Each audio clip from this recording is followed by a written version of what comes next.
اصل میں حقیقی معنی میں لبرلزم کون سکھاتا ہے؟ اسلام سکھاتا ہے کہ چھوڑ دو ابا کیا کہہ رہے ہیں، اماں کیا کہہ رہے ہیں، ٹھیک ہے نا. دیکھو میں بھی اگر باپ دادا کے پیچھے چل رہا ہوتا تو میں ہمارے ابا اماں تو ہمارے یہاں تو خاندان میں رواج ہی نہیں تھا دوسری تیسری کا، معذرت کے ساتھ. ہم تو طبیعت سے پٹے تھے. ابا ہوتے تو اب تک مر چکے ہوتے، ہم ابا نے تو ایسا پکڑ کے کوٹنا تھا.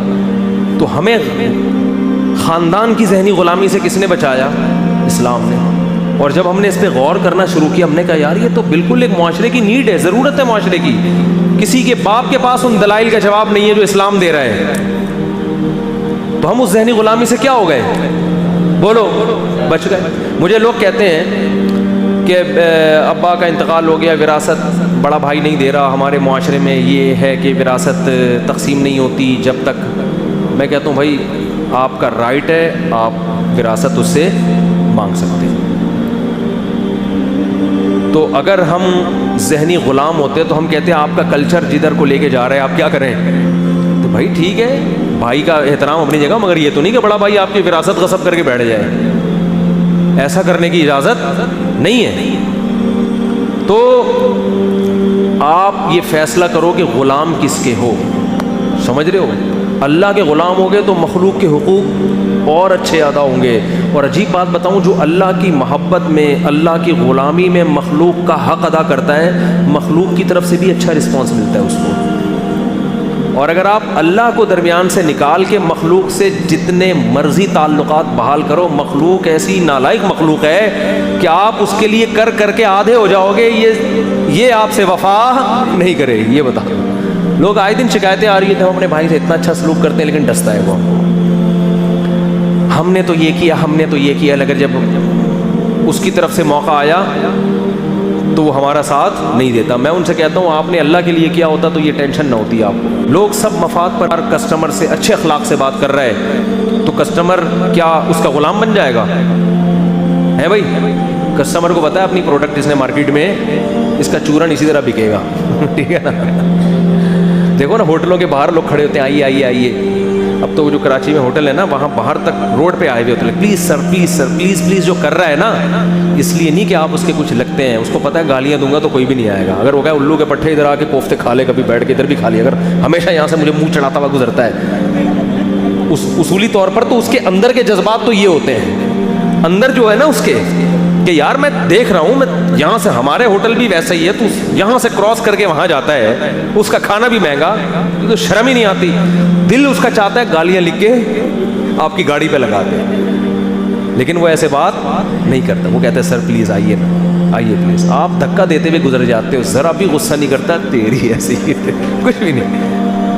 لیکن اس اخلاق پہ آپ کے دل میں اس کی محبت کے اتنے سے بھی جذبات پیدا نہیں ہوتے. آپ کو پتہ ہے یہ مفاد پرستی کی دنیا ہے بھائی. جہاں اس کا مطلب ہوگا تو سر سر کرے گا، جہاں مطلب نہیں ہے. مجھے یاد ہے ایک دفعہ بائک میری پنچر ہو گئی، روز پنچر ہو رہی تھی، اور ایک ہی پنچر والے کے پاس جا کے رکتی ہر دوسرے دن. پتہ چلا اس کمبخت نے تھوڑا پیچھے کیلیں ڈالی ہوئی ہیں میرے روڈ. میں نے وہ کیلیں دیکھی، ویسے تھینک یو کر رہا ہے، آئیے سر آپ پھر آ گئے. کیلیں پیچھے ڈالی ہوئی ہیں اس نے. تو مفاد پرستی کی دنیا ہے. تو اگر اپنے گھروں میں سکون چاہتے ہو نا، اپنے بچوں کو اپنا غلام مت بناؤ. اپنے بچوں کو کس کا غلام بناؤ؟ اللہ. وہ اللہ کے بنیں گے تو آپ کے بھی بنیں گے. اپنی بیوی کو کس کا غلام بناؤ؟ اللہ کا. وہ اللہ کی بننے کے بعد آپ کی بنے گی غلام. عورت کو چاہیے اپنے شوہر کو کس کا غلام بنائے؟ اللہ کا. اللہ کا بنا دیا، آپ کے حقوق ادا کرے گا وہ. ہم ڈائریکٹ اپنا بنانے کی کوشش میں کسی کا بھی نہیں بننے دیتے اس کو. باپ چاہتا ہے میرا بچہ میرا بن کے رہے، تبھی باپ بہت سی جگہوں پر اس کو شریعت کے خلاف باتوں کا بھی آرڈر کر رہا ہوتا ہے. بچے کے دل میں لاشعوری طور پر یہ بات آتی ہے کہ میرے ابا مفاد پرست ہیں، یہ اپنا فائدہ چاہتے ہیں. تو جہاں انسان کے دل میں یہ آتی ہے پھر انسان لالچی ہو جاتا ہے. تو بہت ہی نیک شریف ہوگا تو پھر بھی حقوق تو ادا کرے گا وہ، لیکن اتنے نیک مارکیٹ میں شارٹ چل رہے ہیں وہ نہیں کرے گا. اور اگر آپ نے بچے کو اللہ کی غلامی سکھا دی اور آپ نے بولا بیٹا میں بھی کسی بات کا حکم دوں نا جو اللہ کے حکم کے خلاف ہو، میرے حکم کو دیوار پہ مار دینا، تو میں عجیب بات آپ کو بتاؤں وہ آپ کی ایسی غلامی کرے گا اگر وہ اللہ کا بن گیا. کیونکہ اللہ نے سب سے زیادہ حق اپنے بات کس کا رکھا ہے؟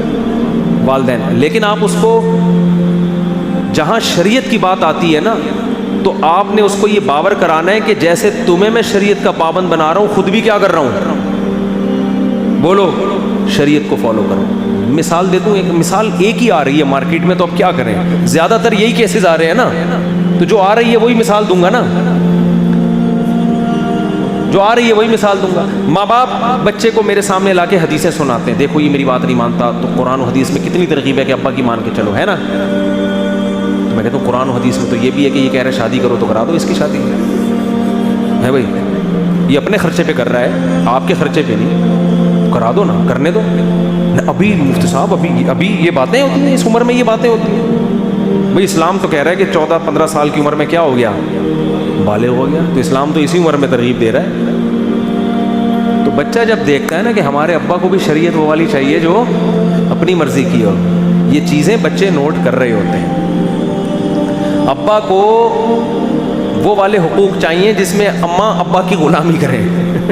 ابا کوئی رسپانسبلٹی اٹھانے کے لیے تیار نہیں. گیس بجلی کا بل 6-6 مہینے پڑا رہتا ہے، امی ہماری ماموں سے ادھار لیتی ہیں پھر بل جا کے جمع کراتی ہیں. ایسا ہو رہا ہے مارکیٹ میں، مائیں بیچاری ادھار لے لے کے گیس بجلی کے بل، بچوں کی تعلیم، میاں مکھنچو کچھ کر نہیں رہا، وہ صرف اولاد کے پر جو ماں باپ کے حقوق ہیں اس پہ تقریریں جا جا کے سنا رہا ہوتا ہے. تو پھر جب یہ منافقت والا حساب چلتا ہے، ہم تو پھر بھی اولاد کو کہتے ہیں بھائی جیسا جب قرآن کہہ رہا ہے ماں باپ کافر بھی ہوں تو بھی مان کے چلو ان کی، ہم تو پھر بھی اولاد کو یہی ترغیب دیں گے. لیکن انسان کی یہ نیچر نہیں ہے، ذہنی طور پر وہ اس کام کے لیے تیار نہیں ہوتا.